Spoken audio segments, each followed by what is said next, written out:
Hi everyone, welcome back to Kubrick Corner with me, Sean Wilson. Apologies, have been away for a long time from my YouTube channel, but planning to get back into the swing of things. As we all know, it's been a rather a topsy-turvy year with vaccinations and so forth. But I am going to endeavour to get back to film reviews now that the film industry appears to be trundling back towards some kind of normality.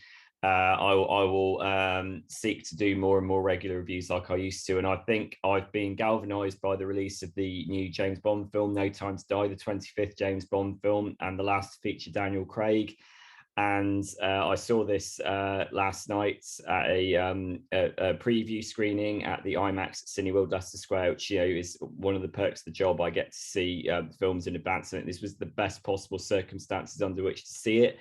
Bearing in mind that this film has now been delayed for nearly 2 years. It was actually supposed to come out at the end of 2019. Then it ran into all the problems with the COVID-19 pandemic. It's only now reaching us where apparently pre-sale box office activity at the time that I record this is apparently rivaling that of Avengers Endgame, which is really something, and it appears to be blowing away a lot of the cobwebs of lockdown, of the pandemic, and certainly it appears to be awakening the cinema industry from a lot of the slumber that it's been in recently, although there have been notable box office hits lately. Think of something like Marvel's Shang-Chi, which has done very well, but it looks like Bond is potentially poised to overtake that. And particularly in the UK, because Bond is one of the very few if British movie institutions left, if the only British movie institution left. I was thinking about this recently, thinking what could possibly rival Bond on that level. I mean, one might think of Harry Potter, although obviously that finished several years ago. Maybe the spin-off series Fantastic Beasts, but Bond is really like the last bastion of the UK sort of movie industry. It's a real emblem of what the UK movie industry can achieve. And yeah, and I think it's no wonder that it's kind of people are coming out in support of it. You couple all that with 2 years worth of delays and the fact that Daniel Craig is about to step down as Bond. It's a really significant moment, and it was my first ever Bond preview screening. And I mean, throwing it even further back than that, the first Bond film I ever saw was the Pierce Brosnan movie, The World Is Not Enough. So both The World Is Not Enough and No Time to Die have now become sort of both significant films for me within the Bond pantheon. So I'm going to talk about the film. I'm going to avoid spoilers because I got to see it in advance of the review embargo breaking, and I got to see it sort of with the surprises reserved. And I know that's the best way to see it. Suffice to say, it's 163 minutes long. It's the longest Bond movie in history. You get a lot of Bond for your buck in this. So it's directed by Cary Joji Fukunaga, who made the likes of True Detective and Beasts of No Nation, produced as ever by Michael G. Wilson and Barbara Broccoli, who are essentially the gatekeepers of the Bond franchise. And Michael G. Wilson has been with the series since the 1970s.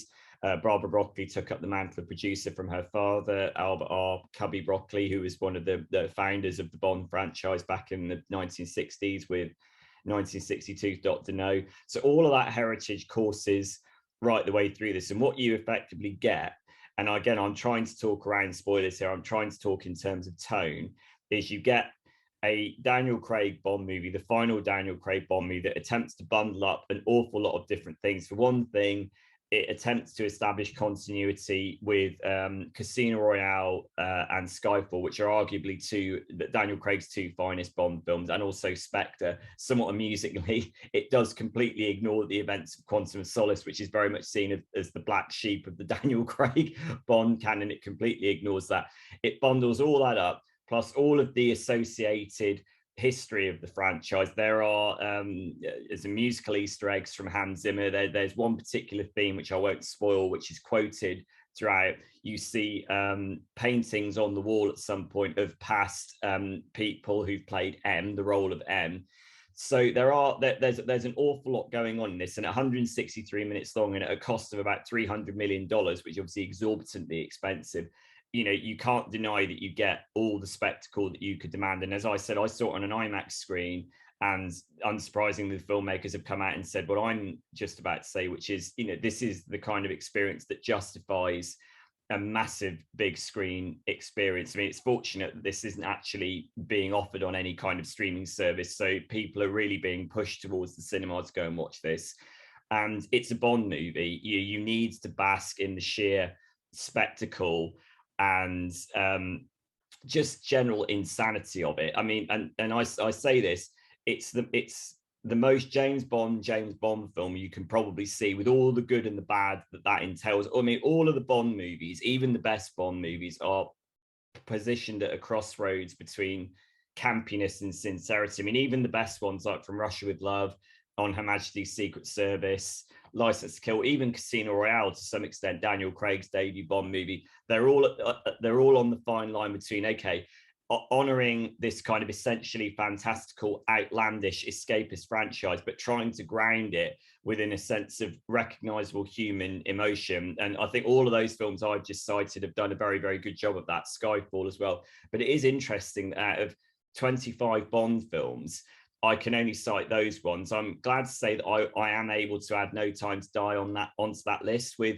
some reservations, because it's there's a fantastic review. I believe it was of Kenneth Branagh's 1996 adaptation of Hamlet. I believe it might have been Alexander Walker who said this. He said, it's not so much the curate's egg as the curate's egg omelette, with good and bad ideas scrambled together on a massive scale, which I think is one of the pithiest reviews ever for a film that, in the critics' view, kind of meshed good and bad. And like all Bond films have good ideas and bad ideas, sort of well-developed ideas and undercooked ideas all circulating around each other. I mean, even Casino Royale, which is tremendous and still Daniel Craig's best Bond movie, has got storytelling and narrative problems in its final act that kind of make you question not exactly what's happening, but you don't care because the emotional urgency of Daniel Craig's performance carries you through the drama. And that's why Daniel Craig burst onto the scene with that film, and he, in the words of Barbara Broccoli, who I was lucky enough to interview recently, she said, Daniel Craig let Bond bleed.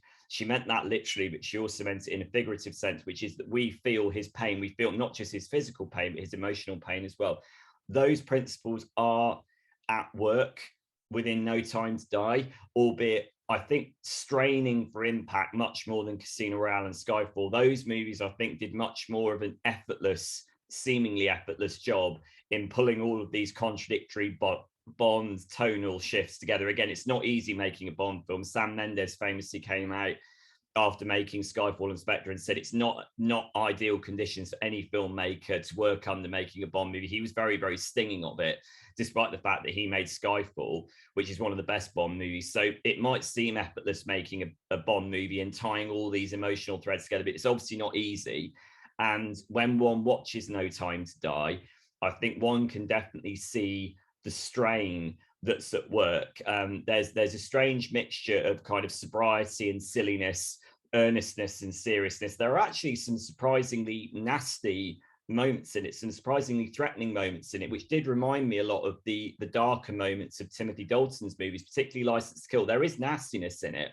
And the opening pre-title sequence, which does tinker with the formula, again, I won't go any further than that, is actually surprisingly chilling for a Bond movie. It almost strays into horror territory, largely as a result of the character of Safin, the villain, brilliantly played by Rami Malek, who is very, very disconcerting, very disquieting, with his 1,000-yard stare and scarred face, and with the sort of motivations that one would expect from an outsized Bond villain, but which have very, very interesting tangential connections, not just to Bond himself, but also the character of Madeline Swan, played by Les Stewart, again, who returns from Spectre, incidentally.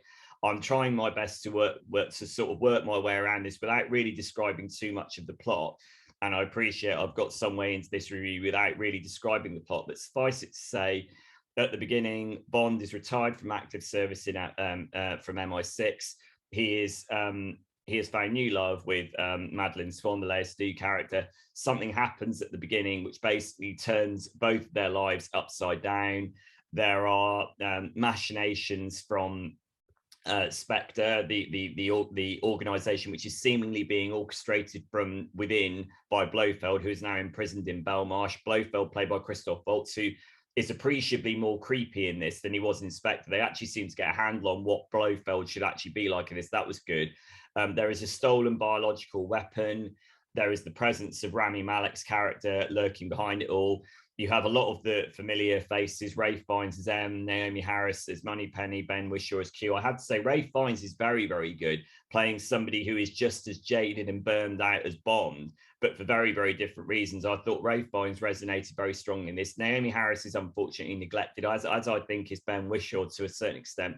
Most crucially, you have the presence of Phoebe Waller-Bridge as co-writer, and also the presence of two new women characters, Noomi, who is the new 00 agent played by Lashana Lynch, who threatens Bond's supremacy, and then also another agent called Paloma, played by Ana de Armas, who only appears very briefly in the film, but I think gets one of the most entertaining set pieces.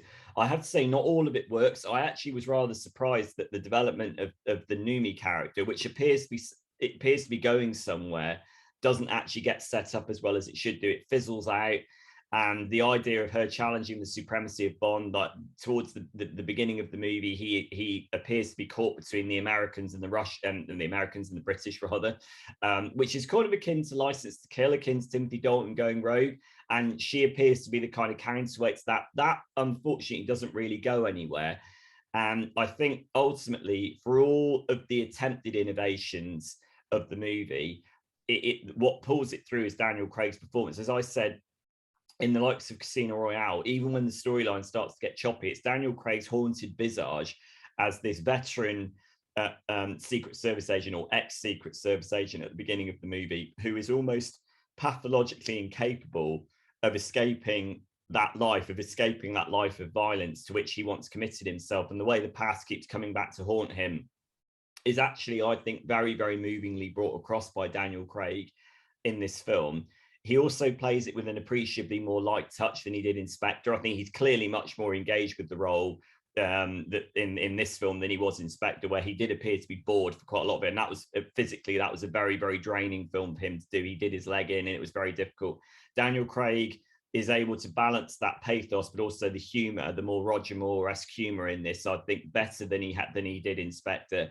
It looks and sounds absolutely spectacular. Kerry Fukunaga and cinematographer Linus Sandgren, who won an Oscar for La La Land, do a really, really good job of lensing all the locations that you expect. Matera in Italy at the beginning looks particularly luscious and inviting.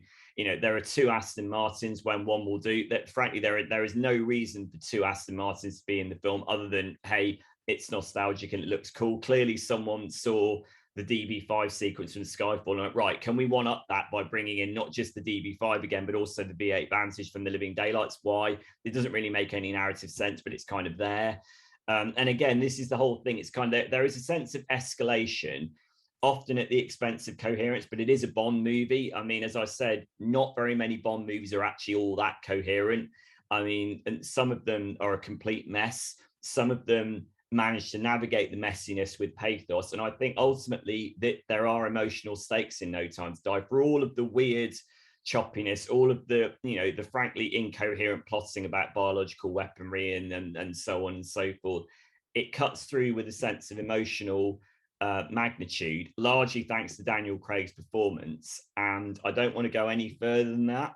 I will just say that it's a satisfying note for him to go out on.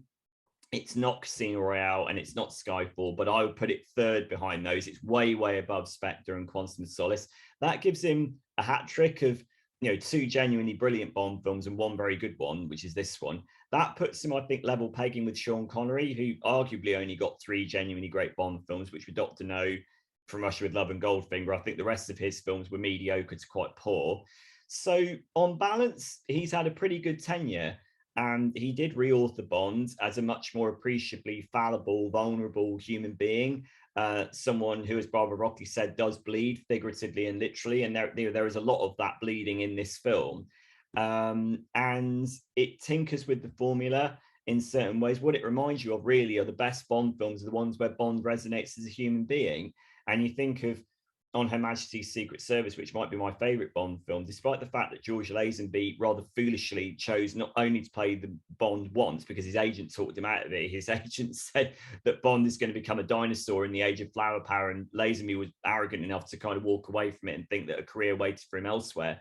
Big mistake. But Lazenby, I actually think, is very good in On Her Majesty's Secret Service. He plays a very human Bond, and it is a movie that is in tune with Bond's human nature. And I think No Time to Die, for all its choppiness, all its incoherence, all of its blazing set pieces, all of its frequent stupidity and lack of logic, does find itself grounded in those principles. I would recommend everyone's go and see it, because it is a massive, great big crowd pleasing spectacle. It's got the the Billie Eilish theme song, the melody for which is interwoven in Hans Zimmer's very, very propulsive bass heavy score. Yeah, it's got everything you expect. Whether it's got any more than that is kind of up for debate. I know it's already splitting opinion online. Some people really like it. Some people are saying, well, it's a bit glum. Other people are saying it's really silly. You know what? It's all of those things. It's a contradictory experience. It's a Bond movie. It doesn't settle down very easily, nor should it. But you're not going to be denied spectacle. You're not going to be left wanting on that level. And I think Daniel Craig pulls it through. So No Time to Die is out in UK cinemas on the 30th of September. I'll put the link to my interview with Barbara Broccoli and Michael G. Wilson and Kerry Joji Fukunaga in the notes below this review. But if and when you go and see it, drop me a message here and let me know what you think. And I'll see you soon. Bye.